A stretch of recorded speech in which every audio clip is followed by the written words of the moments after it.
Hello and welcome. In this video, we'll learn more about training a logistic regression model. Also, we'll be discussing how to change the parameters of the model to better estimate the outcome. Finally, we talk about the cost function and gradient descent in logistic regression as a way to optimize the model. So let's start. The main objective of training in logistic regression is to change the parameters of the model so as to be the best estimation of the labels of the samples in the dataset, for example, the customer churn. How do we do that? In brief, first we have to look at the cost function and see what the relation is between the cost function and the parameters theta. So, we should formulate the cost function. Then, using the derivative of the cost function, we can find how to change the parameters to reduce the cost, or rather, the error. Let's dive into it to see how it works. But before I explain it, I should highlight for you that it needs some basic mathematical background to understand it. However, you shouldn't worry about it, as most data science languages like Python, R, and Scala have some packages or libraries that calculate these parameters for you. So, let's take a look at it. Let's first find the cost function equation for a sample case. To do this, we can use one of the customers in the churn problem. There's normally a general equation for calculating the cost. The cost function is the difference between the actual values of y and our model output, y hat. This is a general rule for most cost functions in machine learning. We can show this as the cost of our model comparing it with actual labels, which is the difference between the predicted value of our model and actual value of the target field, where the predicted value of our model is sigmoid of theta transpose x. Usually, the square of this equation is used because of the possibility of the negative result, and for the sake of simplicity, half of this value is considered as the cost function through the derivative process. Now we can write the cost function for all the samples in our training set. For example, for all customers, we can write it as the average sum of the cost functions of all cases. It is also called the mean squared error, and, as it is a function of a parameter vector theta, it is shown as j of theta. Okay, good. We have the cost function. Now, how do we find or set the best weights or parameters that minimize this cost function? The answer is, we should calculate the minimum point of this cost function, and it'll show us the best parameters for our model. Although we can find the minimum point of a function using the derivative of a function, there's not an easy way to find the global minimum point for such an equation. Given this complexity, describing how to reach the global minimum for this equation is outside the scope of this video. So, what is the solution? Well, we should find another cost function instead, one which has the same behavior but is easier to find its minimum point. Let's plot the desirable cost function for our model. Recall that our model is y hat. Our actual value is y, which equals 0 or 1, and our model tries to estimate it as we want to find a simple cost function for our model. For a moment, assume that our desired value for y is 1. This means our model is best if it estimates y equals 1. In this case, we need a cost function that returns 0 if the outcome of our model is 1, which is the same as the actual label. And the cost should keep increasing as the outcome of our model gets farther from 1. And cost should be very large if the outcome of our model is close to 0. We can see that the minus log function provides such a cost function for us. It means if the actual value is 1 and the model also predicts 1, the minus log function returns 0 cost. But if the prediction is smaller than 1, the minus log function returns a larger cost value. So, we can use the minus log function for calculating the cost of our logistic regression model. So if you recall, we previously noted that in general, it is difficult to calculate the derivative of the cost function. Well, we can now change it with the minus log of our model. We can easily prove that in the case that desirable y is 1, the cost can be calculated as minus log y hat. And in the case that desirable y is 0, the cost can be calculated as minus log 1 minus y hat. Now we can plug it into our total cost function and rewrite it as this function. So, this is the logistic regression cost function. As you can see for yourself, it penalizes situations in which the class is 0 and the model output is 1, and vice versa. Remember, however, that y hat does not return a class as output, but it's a value of 0 or 1, which should be assumed as a probability.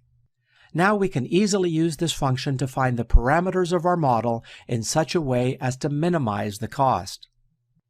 Okay, let's recap what we've done. Our objective was to find a model that best estimates the actual labels. Finding the best model means finding the best parameters theta for that model. So the first question was, how do we find the best parameters for our model? Well, by finding and minimizing the cost function of our model. In other words, to minimize the j of theta we just defined. The next question is, how do we minimize the cost function? The answer is using an optimization approach. There are different optimization approaches, but we use one of the most famous and effective approaches here, gradient descent. The next question is, what is gradient descent? Generally, gradient descent is an iterative approach to finding the minimum of a function.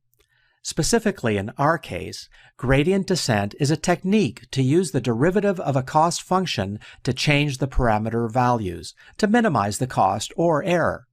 Let's see how it works. The main objective of gradient descent is to change the parameter values so as to minimize the cost. How can gradient descent do that?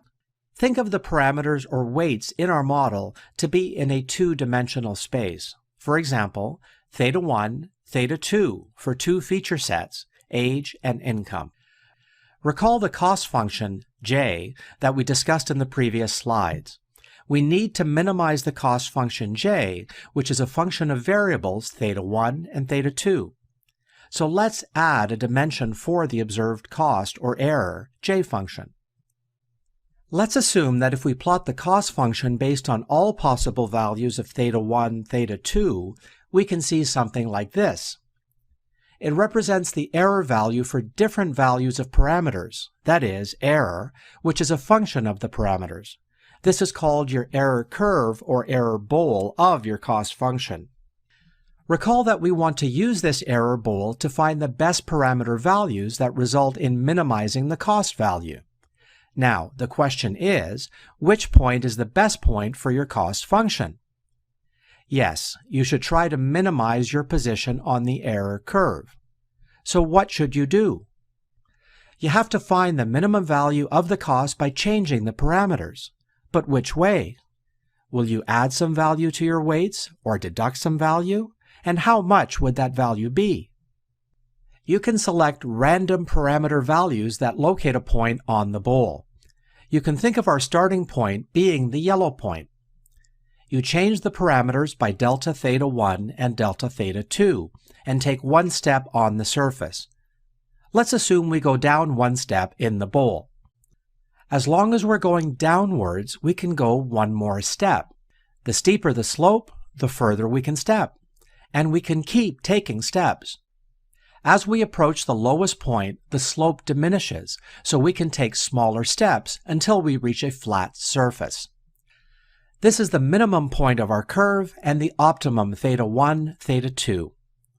What are these steps really? I mean, in which direction should we take these steps to make sure we descend? And how big should the steps be?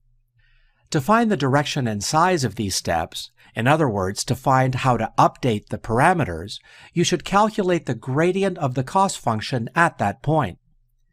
The gradient is the slope of the surface at every point, and the direction of the gradient is the direction of the greatest uphill. Now the question is, how do we calculate the gradient of a cost function at a point?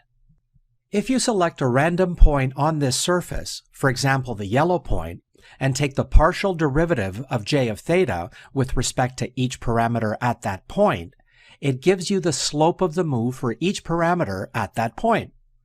Now, if we move in the opposite direction of that slope, it guarantees that we go down in the error curve. For example, if we calculate the derivative of j with respect to theta 1, we find out that it is a positive number. This indicates that function is increasing as theta 1 increases. So, to decrease j, we should move in the opposite direction.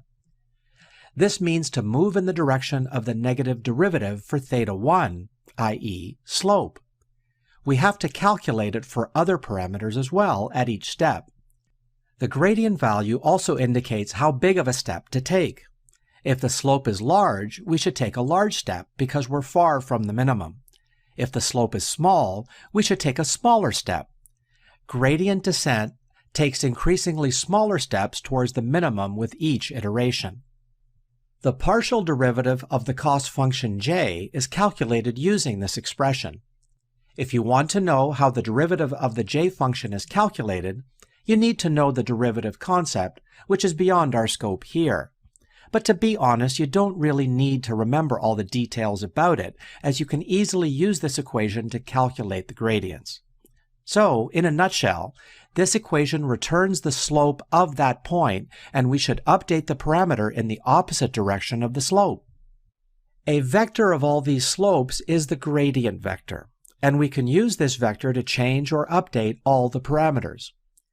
We take the previous values of the parameters and subtract the error derivative.